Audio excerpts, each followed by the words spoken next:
الخير، ازيكم عاملين ايه؟ النهارده هنعمل مع بعض كبات الكنافه بالنوتيلا. انا معايا هنا نص كيلو كنافه مفرزه في الفريزر عشان يبقى سهل تقطيعها. على طول بتتفرد كده في الايد. بتتكسر على طول، فمش محتاجه بقى ان انا اقصها او اقطعها بالسكينه. معايا هنا على نص الكوبايه معلقتين سكر بودره، ومعايا كوباية سمنة بلدي، او حسب ما انتوا عايزين، ممكن زبدة على زيت، ممكن سمنة على زيت، يعني حسب ما انتوا حابين.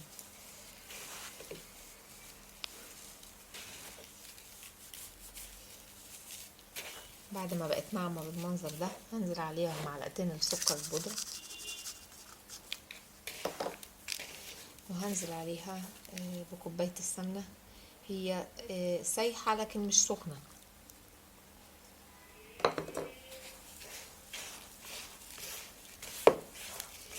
وهبسها كده لغاية ما السمنة تتوزع في الكنافة كلها.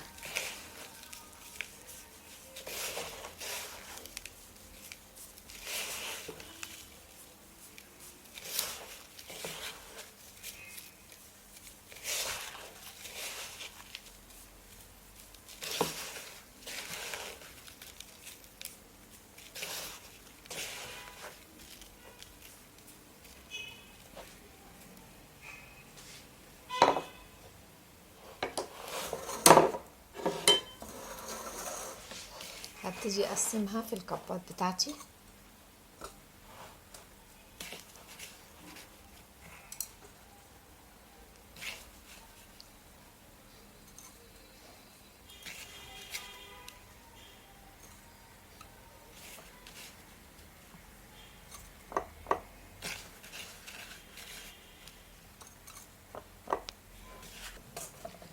هبتدي اضغط عليها واثبتها كده.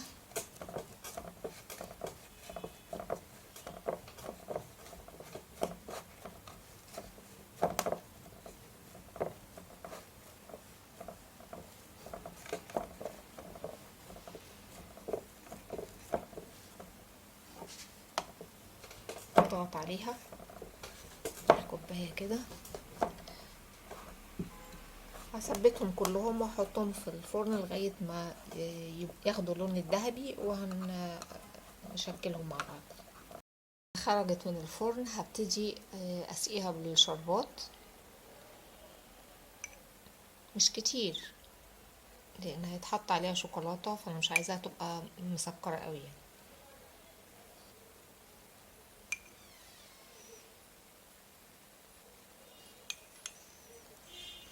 هبتدي احط طبقه من الشوكولاته البيضاء،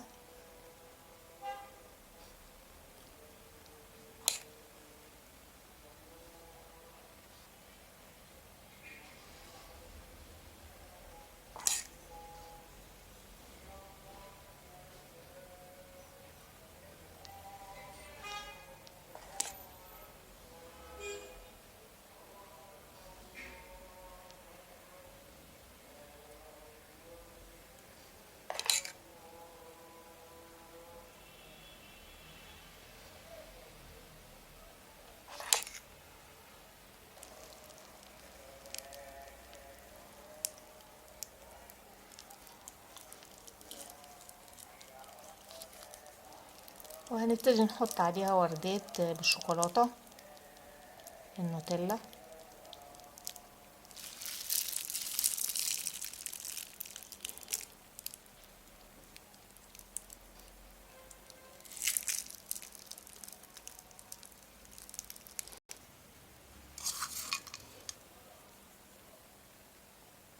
عملت عليها كمان خطوط بالشوكولاتة البيضاء، وبعد كده حطيت عليها مكسرات بندق محمص عشان يعزز طعم النوتيلا بالبندق.